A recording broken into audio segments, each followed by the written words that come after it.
Confusing the wards, the rookie doctor led the notary to the sick wealthy woman. And as soon as she overheard her husband's conversation with her mother-in-law, Marcus felt uncertain under the mocking gazes of the nurses. The hospital director had told him directly that 2 other young doctors had tried their hand just before him but had failed. One of his predecessors had reportedly even given up the profession when faced with the harsh realities of daily life. "We have a department for critically ill patients here, and this, is a huge responsibility. If you make a mistake, you can't justify it by saying you just finished your residency. Is that clear?" asked Eric Andrews, the head of the department. "Of course, I'll do everything I can," Marcus could only mutter shyly. So far, no one among the staff had addressed him formally. To the orderlies, nurses, and doctors, he was simply Marcus. That was the norm in the hospital. How the head called you was how everyone else would. It was annoying, but not too important. What Marcus really feared was making a mistake. He was also unsettled by the fact that the hospital director held a bias against him. While the head of the department might have simply doubted his abilities but at least didn't criticize him publicly, Matthew Barrington openly made various remarks. "Who on earth sends such inexperienced newcomers to serious work, or how am I supposed to explain to patients that such a young, inexperienced doctor can help them?" The director made these ironic comments precisely when more people were gathered in the ward. He would glance at Marcus as if casually, and everyone understood he was talking about the newcomer. Marcus had no standing among his colleagues as it was, and the director's cutting remarks and the head's doubts about his professionalism only opened the door for sidelong glances and contemptuous smirks. "Megan, how are you today?" he asked anxiously, looking at the pale young brunette who was clearly not yet 30. The nurses were gossiping about this patient, saying she was very wealthy and had achieved everything herself. But everything had gone to waste, and now even her husband and mother-in-law visited her only to make sure she wouldn't last long. One of the orderlies overheard their conversation, in which they discussed how after Megan's death they would finally be able to live properly. And she doesn't even have any kids. Who did she earn the money for? For those monsters? That's how the staff talked about Megan. So Marcus was especially concerned for the patient. It is well known that if no one supports a seriously ill person and expects them to recover, it's hard to withstand the struggle with disease. Rarely are people so self-reliant that alone motivates them. "Well, I suppose I'm not doing worse, Mr. Brooks." She seemed to be the only one who remembered his last name. She always addressed the doctor respectfully, making Marcus feel that Megan truly trusted him. This was a ray of light in the realm of irony and disrespect in which he currently found himself. "Well, the test results aren't bad. You have every chance of pulling through." The tall, slender blonde with brown eyes tried to smile kindly. In fact, the patient's condition hadn't improved during the treatment, but it hadn't worsened either, which could be considered a small victory. That is, if compared to those who are really critically ill. Megan smiled ironically. "Just don't try to comfort me, Mr. Brooks. Tell me how it is. I know perfectly well that I'm in the department for the critically ill. I hide nothing. I think you're just feeling gloomy. After all, you are a young woman. And our nurses also said that you're successful and wealthy. Surely, you have a dream that inspires you, something worth living for. Why are you always sad?" the doctor asked. In general, such things weren't supposed to be said to patients. But Marcus felt that she was lacking, above all, human, sincere care. "Well, of course, I have a dream. I've always wanted to be a mother of many children and to have a reliable husband. I seem to have earned a lot of money, but my dream isn't meant to come true," she sighed sadly. "Why not? You do have a husband. And you're still young. You'll have children. Why build such gloomy forecasts for yourself?" Marcus was surprised. "It's unlikely that I'll ever have children, given my health, much less many. And as for my husband, I never complain, but you have such a nice open face that I trust you and will tell you everything as it is." Donald doesn't love me, nor does his mother. As soon as I weakened, they immediately showed their true colors. Megan truly appreciated that Marcus, unlike the other hospital staff, spoke to her as a human being. She intuitively felt that this young doctor genuinely wanted her to get better, and she felt compelled to share what was really bothering her. You know, I think if you're right and my husband and mother-in-law really don't love me, then it's even more reason to recover just to spite them. Their faces will be so surprised. Marcus suddenly winked at the patient, as if they were schoolchildren joking during recess. He feared that Megan might get angry, but she suddenly smiled and even blushed like a girl. You know, thank you. There might be some truth in that. Surviving against the odds and maybe finding a new dream, Megan said thoughtfully. It was clear that her mood had significantly improved from what seemed to be a simple, insignificant conversation.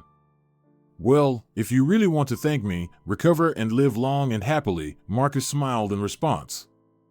I'll try, although I can't promise, Megan continued to smile as he left. She thought it was a good sign that there was someone who believed that everything could turn out well for her. Marcus stepped out of the ward and noticed Megan's husband and his mother in the corridor. They seemed unpleasant and fidgety, resembling some sly predatory creatures waiting for a fat morsel to fall their way. He didn't tell Megan that she was right about her relatives, but the entire hospital was already whispering that this couple sincerely hoped for a fatal outcome that wouldn't take long to arrive. How's my sister-in-law? Asked a heavy-set brunette with a purple streak in her hair. She was clearly trying to look younger. But even her naturally styled makeup couldn't hide the wrinkles that indicated she had spent most of her life angry and dissatisfied. You know, today the patient can't have visitors. We're conducting extensive tests. We can't stress Megan out. He decided that at least today he would allow her to rest from her annoying relatives. And she definitely won't die today? Maybe it's better to invite a notary than to conduct tests, suggested a tall, narrow-shouldered man with blonde hair. Marcus was taken aback by this lack of tact, and it must have shown on his face. Because Donald's mother said, "Don't think anything bad, my son loves his wife very much. Megan is just worried that all her hard-earned money will go to who knows whom. He's only fulfilling her wishes." But it's still too early to talk about fulfilling her wishes.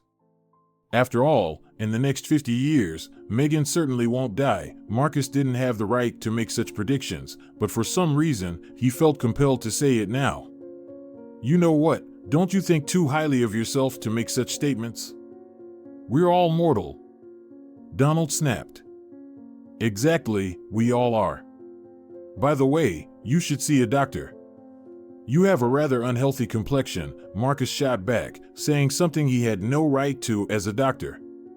He was supposed to remain detached, not take anything too personally. Those were the rules. And Marcus knew them. In theory. But in practice, he didn't always manage to adhere to them. Mom, I don't get it. Is he on her side? Donald protested. Calm down. Doctors don't care who survives and who dies. They're just tired, and they're paid very little here. Especially the young ones, the patient's mother reassured her husband.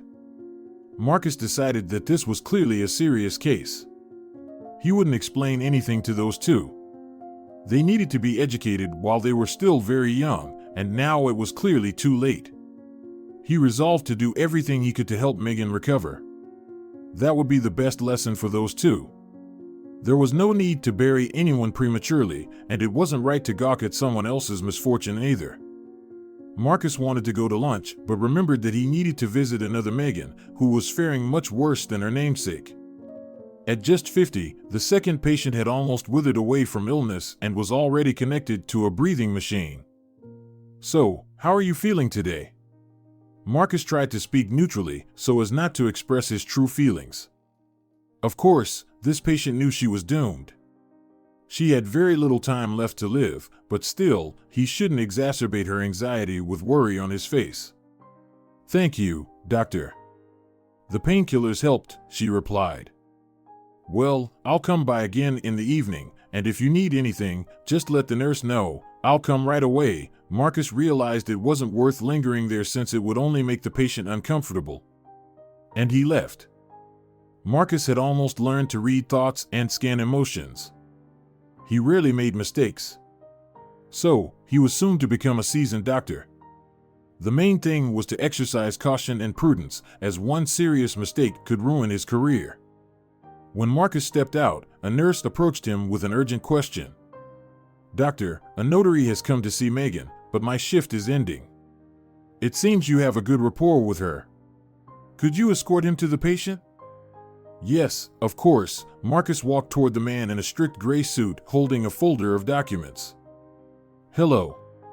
The nurse mentioned you have a good relationship with Megan, my client." The notary couldn't recall the patronymic or surname.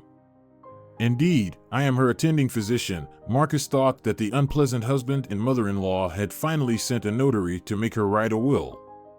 It never occurred to him that this lawyer had come for another Megan, who was actually dying. "Megan, I'm sorry, but you have a visitor." Marcus felt awkward before the patient, as he couldn't protect her from the hostile husband and mother-in-law, convinced that the notary had indeed come for her. "Oh, so Donald and his mother sent you? Well, I'm not planning to die. Get out of here." Megan was on edge. She went to get some water at the cooler and stealthily slipped past her mother-in-law and husband, who were discussing what to do with her estate after she was gone. Megan also heard that this kind young doctor was trying to protect her. So, she had no doubt that the notary was sent by her relatives. She was so terrified at the sight of this visitor, it was as if her own death had come to her. That's why she dismissed the notary without listening. He looked very threatening. "And you get out too. How could you do this?" "You were protecting me. I heard it myself." "Did Bridget Brown pay you?" Marcus had never seen the patient so agitated. He didn't understand what had upset her so much. Only when he left the room did he realize that he had told Megan she would be on the mend soon, as there were no complications, and then he brought in this notary. He hadn't even thought that the notary had come to draft a will. Marcus believed that a businesswoman, even in the hospital, always had a lot of paperwork, lawyers to deal with. To top it all off, Eric Andrews called him in and demanded an explanation. "What's going on? Did you deliberately try to drive a recovering patient to a nervous breakdown?" "No, of course not. Just the nurse said that the notary came to see Megan and asked me to escort him." Marcus faltered, already very uncomfortable with how things turned out, and the last thing he wanted was to upset the patients. "Just don't tell me you didn't understand that this notary came about a will to another patient, to Megan, who is connected to the machine. Everyone in the hospital knows she won't last long." The department head fumed. "Eric Andrews, I really had no idea it was about someone else," Marcus admitted honestly. "Didn't it occur to you to ask for a surname, huh? Did you check the notary's ID? Were you planning to lead everyone anywhere you please?" The chief was seriously agitated. "You're right, I checked nothing. I promise it won't happen again, and I will apologize to the patients," was all Marcus could say. There was no point in explaining what and why he thought. The chief would not be softened anyway. He was just looking for a reason to pick on him. "Listen, Marcus, I'm issuing you a reprimand." Eric Andrews yelled and expelled him from the office. The reason for such a harsh punishment was that the department head had long inquired about this young doctor and realized that his potential competitor had come to work. Far too promising and talented this Marcus was. If left unchecked, in a couple of years, this doctor might replace him and become Eric Andrews himself. And he wouldn't want that, of course. They discussed this issue with the hospital director and decided they would not let this self-assured prodigy grow in their hospital. Let him realize himself somewhere else, as such upstarts are not needed in their clinic. The system is already well established. Paying patients put a lot into the pockets of the head and director, and with this Marcus, problems are bound to arise if he is promoted. Posing as a self-sacrificing doctor, he works not for money, not for fear, but conscientiously, and that's unlikely to change over the years. The couple decided that each of them would do everything possible to get Marcus dismissed from the hospital, and today an opportunity arose. In fact, Eric Andrews was well aware of which Megan the notary had come to see. He was supposed to escort him to the right room since he personally handled this patient. However, he couldn't miss such an opportunity. First, he asked Marcus to check on his patient today, citing business, and then asked the nurse to have this young doctor escort the notary. Everything worked out just as the department head had hoped. Problems should be dealt with preemptively, he believed, and he managed to issue the first reprimand. There was no point in waiting for the new guy to start causing problems. Meanwhile, Megan still believed that her husband and mother-in-law had sent the notary to her, and now she was sure that they were just waiting for her to die. She also remembered Marcus's confused face. At that moment, when she accused him of siding with her relatives, she realized she might have been mistaken. But no, she had heard Marcus defending her. It turns out, the department head did indeed often meet with her mother-in-law, discussing things in his office behind closed doors.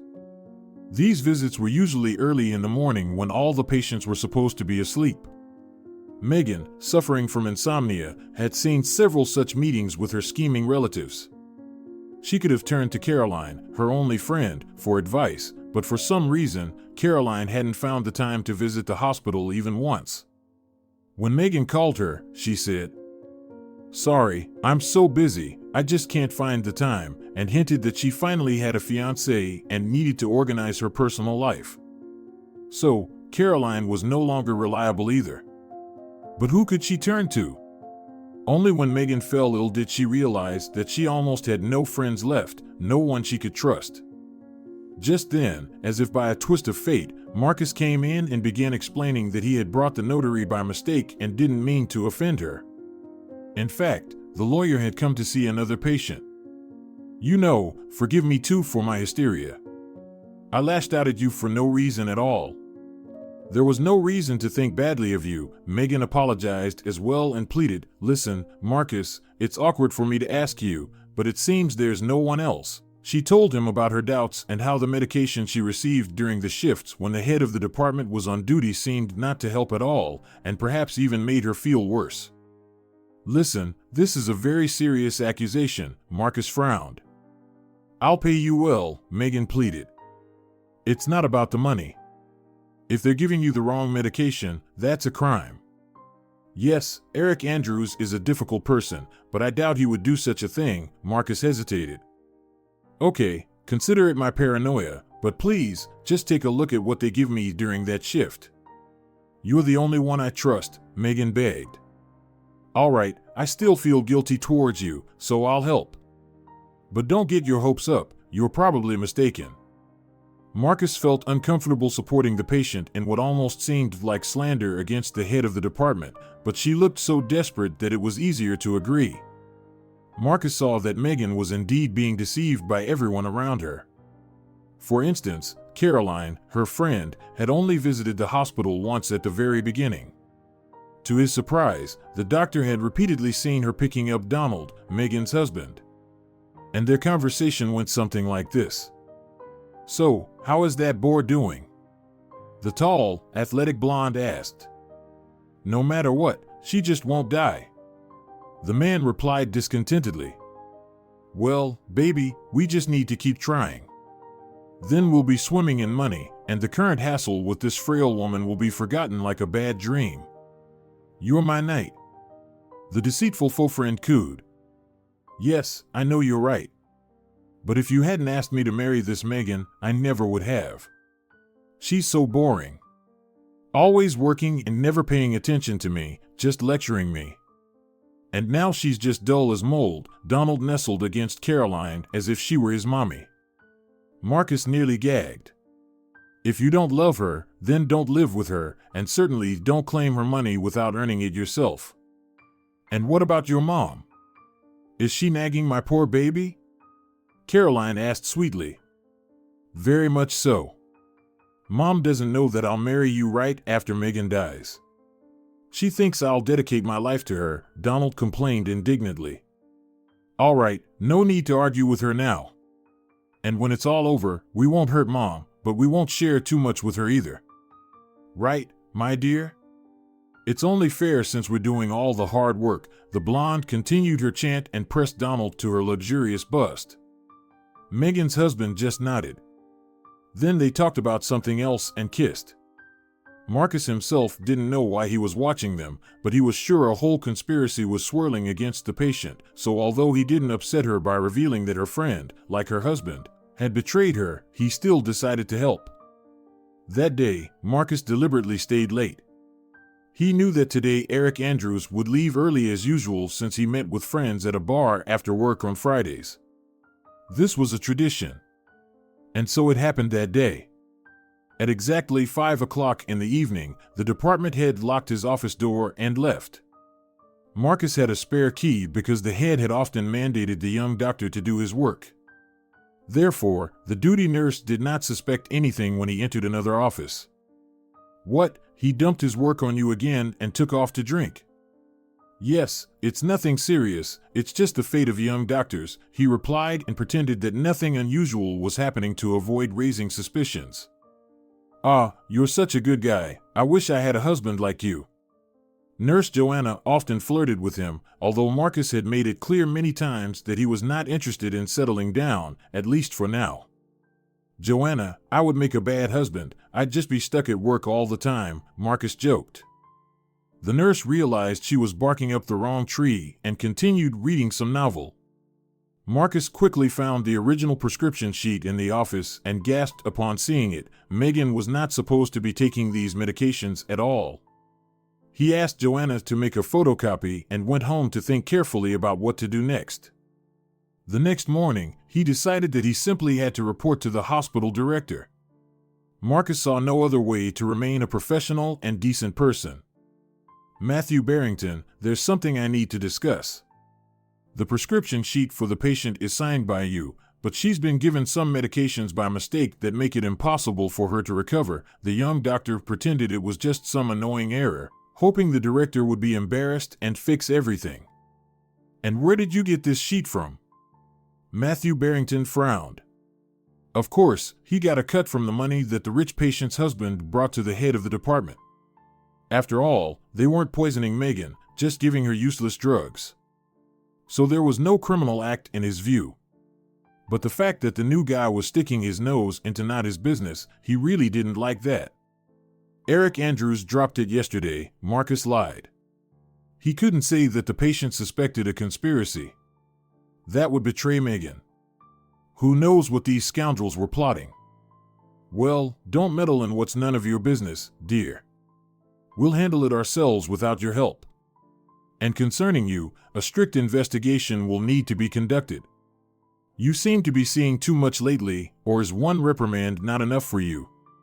Matthew Barrington even bulged his eyes out in indignation.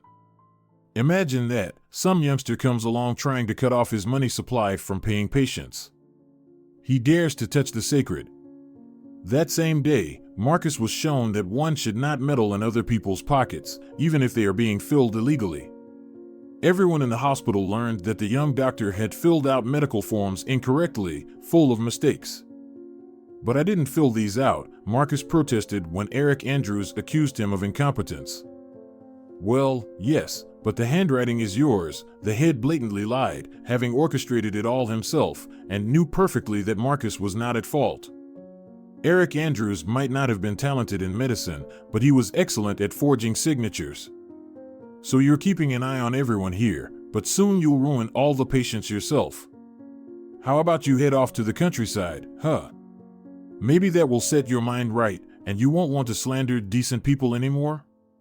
Matthew Barrington would actually be thrilled to fire Marcus with such a record so he couldn't work as a doctor ever again. But there was no valid reason for such a decision.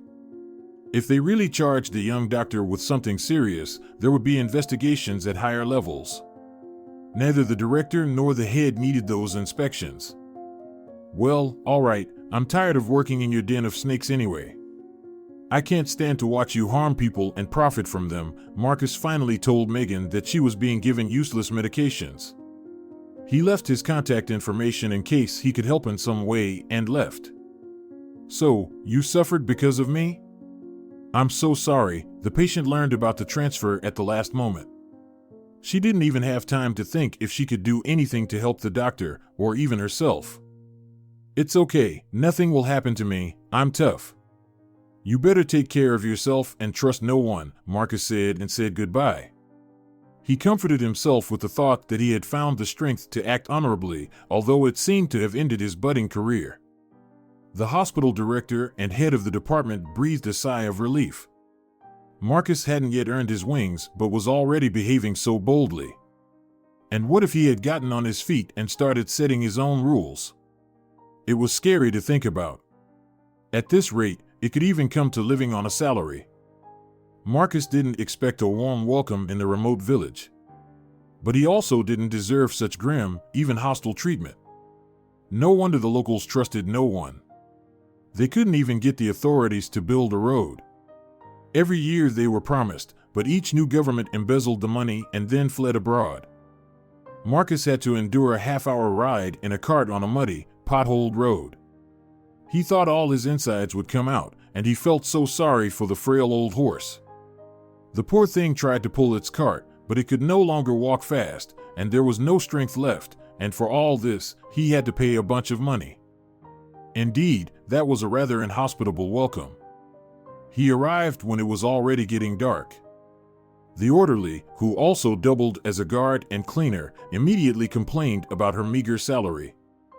"Just so you know, no one here gives a bribe.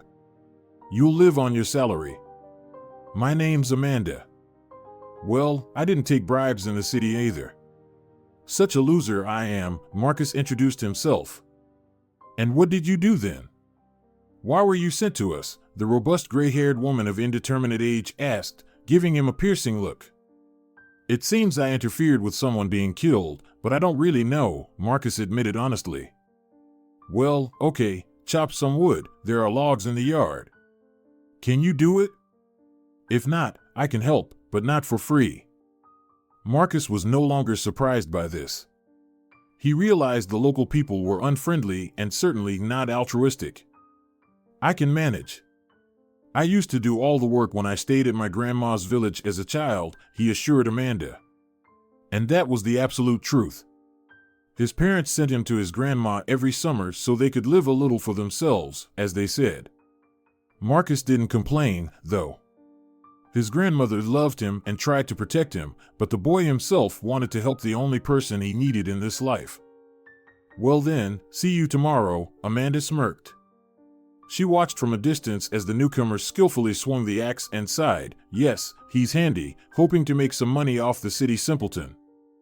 A month passed. Although Marcus successfully managed his duties, the villagers continued to gossip that they had been sent a young, unprofessional doctor. "It's clear, no decent doctor would come here, they require good conditions," a local grumbled during a visit. "You know what, Oswald, if you can't say anything nice, better to keep quiet," Marcus snapped. He was tired of enduring these insinuations. "All right, don't be offended, I just blurted it out stupidly," the short man began to apologize. Marcus remained silent. He wrote a prescription and showed him out of the office. He felt very tired, not just physically, but also morally. It's hard to work when everyone suspects you and shows no particular gratitude. But what could he do about it? Today's appointments were all finished. Marcus was about to head back to the home assigned to him as the doctor when someone banged on the door so hard it seemed like there must be a fire. Marcus flung the door open to find Oswald standing there without warm clothes, having run over in just a shirt and trousers, and it was deep autumn. What happened? Marcus began to dress quickly even before hearing the answer. "My mom's heart stopped," Oswald croaked. Marcus rushed to help. Fortunately, Lucy Campbell's cabin was not far. He grabbed everything necessary. The pale woman lay on the floor. The doctor began performing CPR. At first, there was no response. Oswald howled, lamenting who his mother had left him for. He was the only one among the villagers living such a bleak life. His father had abandoned him in infancy, so besides his mother, he had no close people. "Stop howling, who does that help?" Marcus snapped at him, and he immediately fell silent. Marcus had almost lost hope, But he continued to work mechanically, not showing that there were almost no chances left. "Come on, Campbell, it's time to come back to this world, buddy. Can't leave your goofball alone," he softly urged, and suddenly felt a faint heartbeat. Within 10 minutes, the pale Campbell, as the locals would say, came back to life, and Marcus instantly went from being a failure to a hero. As it turned out, while he was performing CPR, nearly a third of the village had entered the cabin. They were greatly impressed that Lucy Campbell had already stopped breathing and had no detectable pulse, but then the doctor came and fixed everything. From that day on, life in the village became noticeably easier. The villagers turned from nasty scoundrels into quite kind and even pleasant people. The only exception was perhaps Martin from the outskirts, who could never stay sober and tormented everyone at home. Can you make a man out of Martin? It's really sad for his wife, she's pregnant, the residents lamented. No, that's not my area. If your Martin doesn't want to get treated, I can't force him, Marcus said. At the same time, Megan felt the noose tightening. The medications still weren't helping, and her husband and mother-in-law no longer hid that they were eagerly awaiting the sole and unique encounter with her inheritance. And the only thing standing in the way of their happiness was Megan herself. "So, your husband really bothers you? Unreliable man." His eyes wander, and his mother is a real shrew, orderly Catherine, who was sympathetic to Megan, always spoke her mind about what was happening. It was hard to disagree with her. "I wish I never had to see him. I don't know what to do," Megan confessed. "You should just run. There's nothing to think about when everyone is against you. There's no other way out. They even drove Marcus out for trying to stand up for you. They won't let you survive if you stay."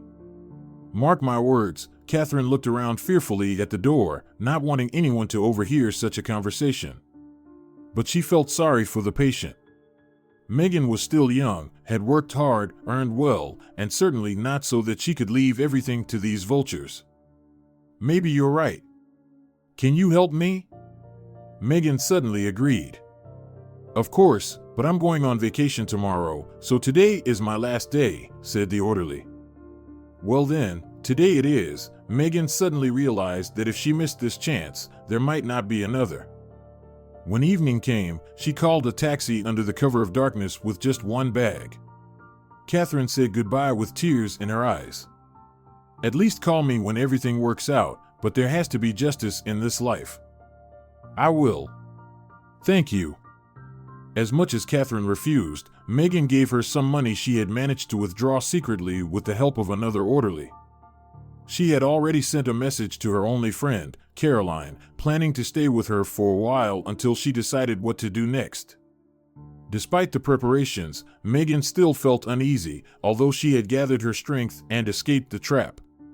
Caroline couldn't let her down. They had been friends since childhood. When Megan made it in this world and became wealthy, she hadn't forgotten to help her friend. She had even gifted her an apartment back then and helped her get a job. So of course, the friend would not leave her in a difficult moment and would help her stand up to her husband and mother-in-law, recover her health, and secure her money. The fact that Caroline hadn't come to the hospital was simply because she didn't understand the situation was so serious.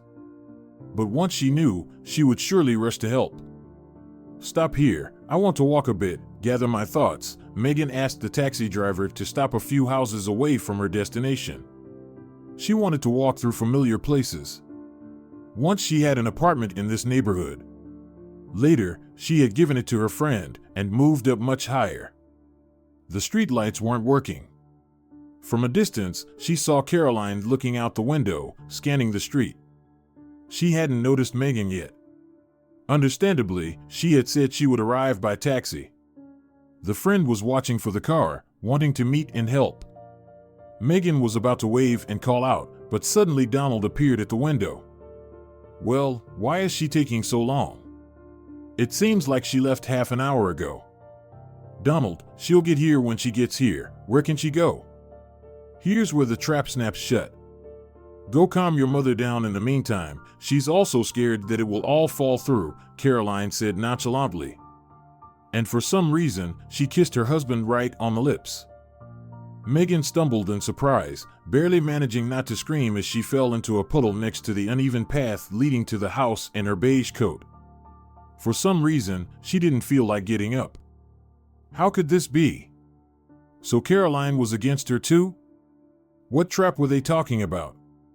And how long had her friend been in a relationship with her husband? Megan cried silently. Then she got up and, as best as she could, cleaned off her coat. Fortunately, it was covered with a water-resistant coating, so no stain remained. I wish I could wash off the rest of the dirt I considered friends and family just as successfully, she thought bitterly. It was dark. Megan didn't know what to do. Then she remembered Marcus, who had tried to help her at the expense of his career. She suddenly thought that she could still make it to the bus station. Marcus had said that the last bus leaves very late when he was planning to leave after his shift. She was indeed lucky. The taxi got her to the bus station 15 minutes before the last departure. She had little cash left and didn't know if it would be enough to get from the bus station to the remote village by the sprawling road. But she had nowhere else to go. So there was only one way left: try to ask Marcus for help. Surely he wouldn't turn her away in such a situation, but on the bus, she felt weak. The effects of her incomplete treatment were showing. The head of the department and the director continued to stuff her with useless vitamins. It didn't get worse, but there were no improvements either. "Are you feeling unwell, dear? You look so pale," an elderly woman sitting next to her nudged her gently with her elbow. "Yes, I'm sick," Megan admitted. "Where are you headed?" asked the neighbor. "To Marcus, Mr. Brooks, the doctor," she said. "Oh, even people from the city come to him. He must be a good doctor. Our folks initially thought he was a bad specialist, but he changed everyone's minds after he cured Campbell." Magdalene Carey told Megan the whole story, which was already known throughout the district, and concluded with enthusiasm, "and he brought her back to life when everyone was preparing for her funeral." Megan didn't interrupt the chatty neighbor. And because of this, Magdalene warmed to her even more and even asked her grandson to give her a lift to the right house for free. "Just say you're his fiancée, or else rumors will start." "It's already night," the grandmother advised. Megan hadn't thought about that. But according to her story, Marcus lived alone and had no family. The main thing was that he didn't refuse her, and what to say to whom was secondary. It was almost 1 a.m. when someone knocked on the door. Marcus was almost asleep, but decided that someone must need help, otherwise they wouldn't disturb him. He jumped up, quickly got dressed, and ran to open the door. Outside stood Megan. Her appearance was frightened and even pitiful. She was clearly cold. "Here, welcome the bride." Delivered as Grandma asked, in the best form, said a young man who helped her down from the cart. "All right, come in." Marcus felt uneasy. Why had she arrived so late, and even called herself his fiancée? Rumors were now inevitable. He wasn't planning on burdening himself with a relationship yet. But in any case, it wasn't wise to clarify details in front of the curious Frank, otherwise, by the next day, the whole village would be retelling this conversation with new details. So he simply invited Megan in. "I don't have a luxury suite here, but I'll feed you and give you some coffee now. I see you're cold. Once you warm up, you can tell me what happened." He tried to stay calm. There was no need to scare Megan further, but clearly, she hadn't come to this remote place at such an hour for a good reason. But memories tormented him. Megan looked too much like his fiancée with whom they were planning a wedding. Marcus had been foolish, not noticing the changes in her behavior when she suddenly grew cold and began to treat him with disdain. And the reason became clear just before the wedding. His fiancée announced that she had met a wealthy businessman and was leaving him for the man. "Sorry, Marcus, but he offers me ready-made happiness," Brenda had told him.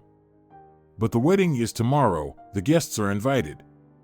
"Why didn't you say earlier?" He couldn't believe such betrayal. "Well, that's how it happened."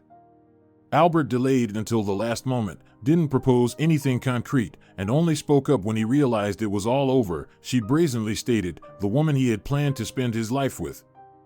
So Marcus learned that he had only been a backup option.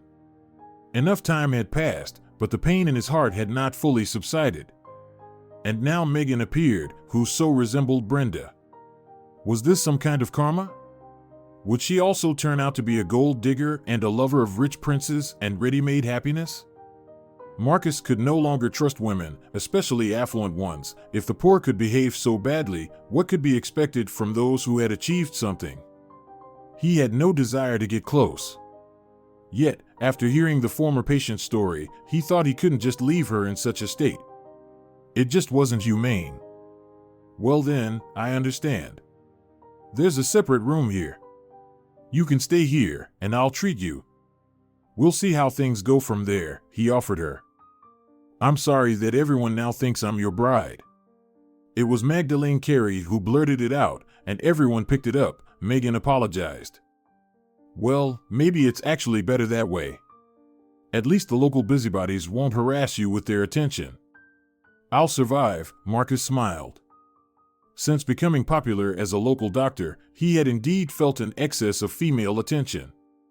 He was seen as a very promising husband, so Megan's arrival might free him from all that. And so, several months passed. Spring was approaching. Megan had gotten used to village life and was recovering thanks to Marcus's efforts. She helped him with the household chores, cleaned the house, and behaved unobtrusively. So much so that Marcus even thought he would miss her when the patient left. Of course, he understood that he was starting to fall in love, so if Megan started a new life away from him, it would probably be for the best. But still, it was sad when he thought about parting. It turned out that Megan had a background in psychology, and she helped him see patients, providing them with moral support. People sincerely grew to love her. Many were already waiting for them to officially marry and start a family. Megan just blushed. She also felt affection for Marcus and knew he liked her, but could you really impose yourself on someone just because you liked them? Megan knew nothing about his past, but it was clear Marcus was very cautious with women, so she didn't want to share her feelings with someone who wasn't interested in relationships, especially serious ones, and Megan wasn't considering anyone else. So, the man she had considered her husband turned out to be a mere fellow traveler, an opportunist, a swindler who clung to her only because she had money. At the same time, Donald was doing everything possible to find his wife. He could not allow the resources to slip from his hands. In his imagination, everything had already ended most favorably. He solemnly buried his wife and started a new, happy life with Caroline. He threw some money at his mother to keep her quiet, but in reality, it was different. His mother and mistress were hammering him from both sides, as if he had hidden Megan. I don't know where she is. I've called everyone I know. Maybe she went to that doctor they exiled to the boondocks because of her, he once speculated. There, you can think when you want to. His mother decided that this idea might be quite likely, and Caroline agreed with her. They had become so in sync lately that sometimes Donald felt like the third wheel, but still convinced himself that both women were trying their best just for him. Meanwhile, in the village, April had arrived. The month was challenging. Marcus received Alice at the hospital, a woman expecting quadruplets. I don't know if I can help, and why didn't they take her to the city in advance?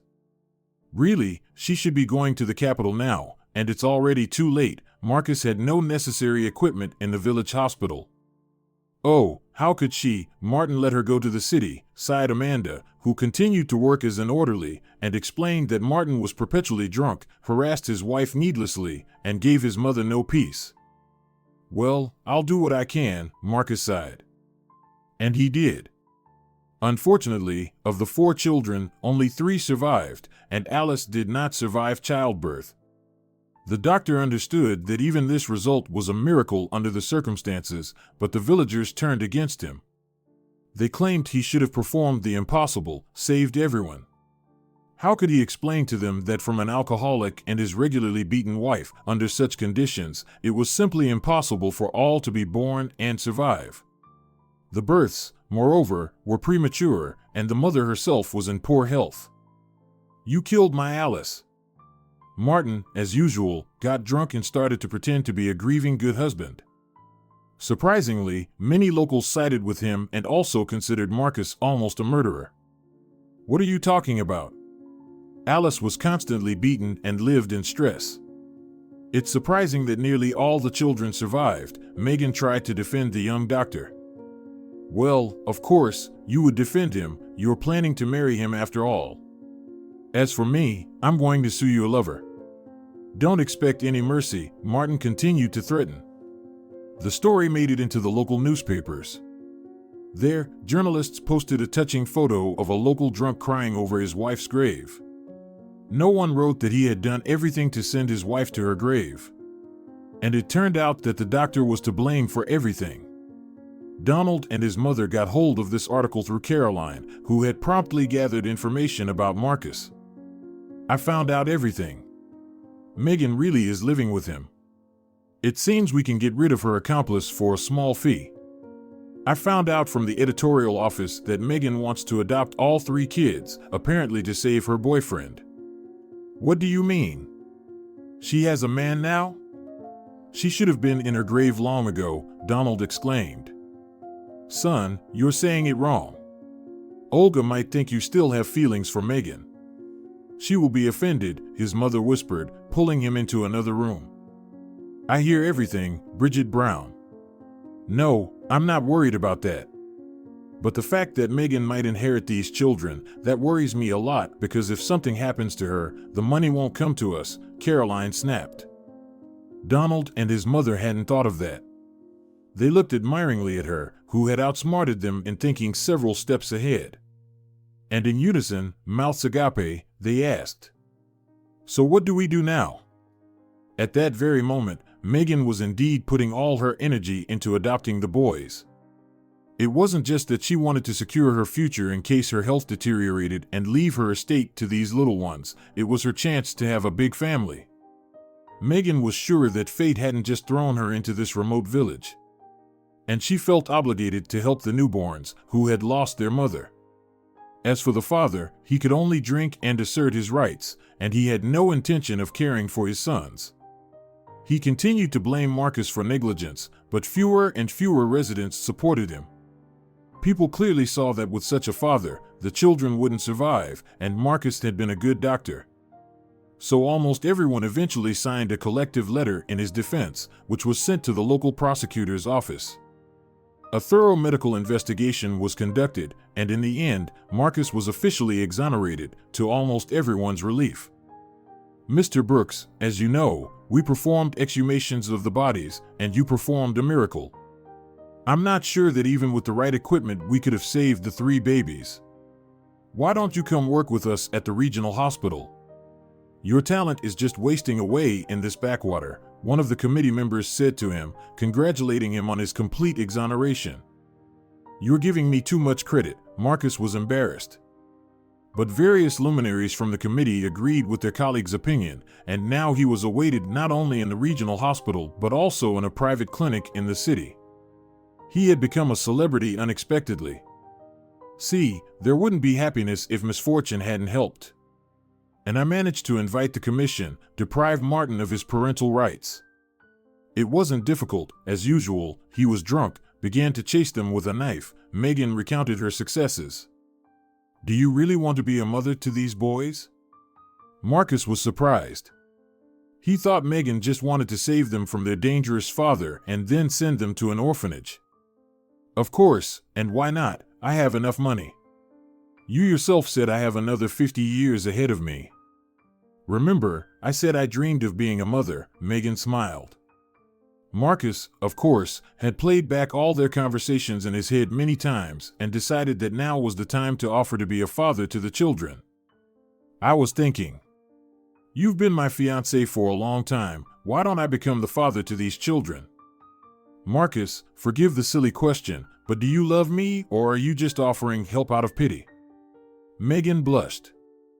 "Of course, I love you. Otherwise, why would I, in my right mind, agree to suddenly become a father to many children? Only for you would I consider it." Marcus also blushed. "Well, let's then wait for my divorce.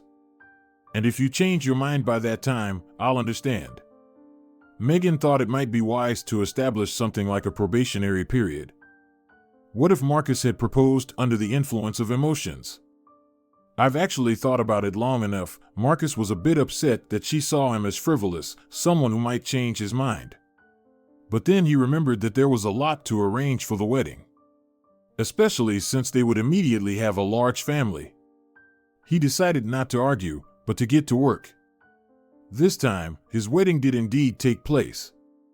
The divorce was obtained fairly quickly, and just a few months later, the villagers celebrated the noisy wedding of Marcus and Megan, joking that God really loves the Trinity, since he sent these children new parents to replace a good-for-nothing father and a deceased mother. As for Caroline, she finally figured out how to get the money. She decided that taking anything from a healthy Megan, who had seen through her, would be impossible. So, she wheedled her way into a business trip where a couple of single wealthy men were present. And it didn't matter that she only managed to charm a 70-year-old. A bank account, ailments, and gray hair, wonderful combinations. Who needs long-living, wealthy, and healthy husbands anyway? Donald and his mother agreed that all modern women were no good. Megan had not wished to die in time and leave all the money to worthy people, plus she adopted 3 paupers. Wasn't she crazy? And Caroline seemed like a sensible lady, but in the end, she ran off to some wealthy old man. Donald hoped that at least, as a decent woman, she would secretly support him and his mother. But that flirtatious woman had forgotten about him. Caroline truly loved money, and on that basis, considered herself a monogamist. As for Donald, who had become a dead end, she had forgotten him completely. And what were he and his mother to do now? Live out their days in a 2-bedroom apartment? Don't worry, son. Next time I will choose your bride myself, Donald's mother tried to soothe him. She had been unsuccessfully doing this for a very long time until she realized that her son would spend his whole life living off her. Donald hadn't found a job, while his mother had to work. What choice did she have? And she really disliked that her son was now waiting for her death, dreaming of selling the apartment and moving to a warmer climate. As for Megan and Marcus, they continued to live in love and harmony. The doctor was right. The disease had miraculously receded. And a few years later, the brothers also had a little sister.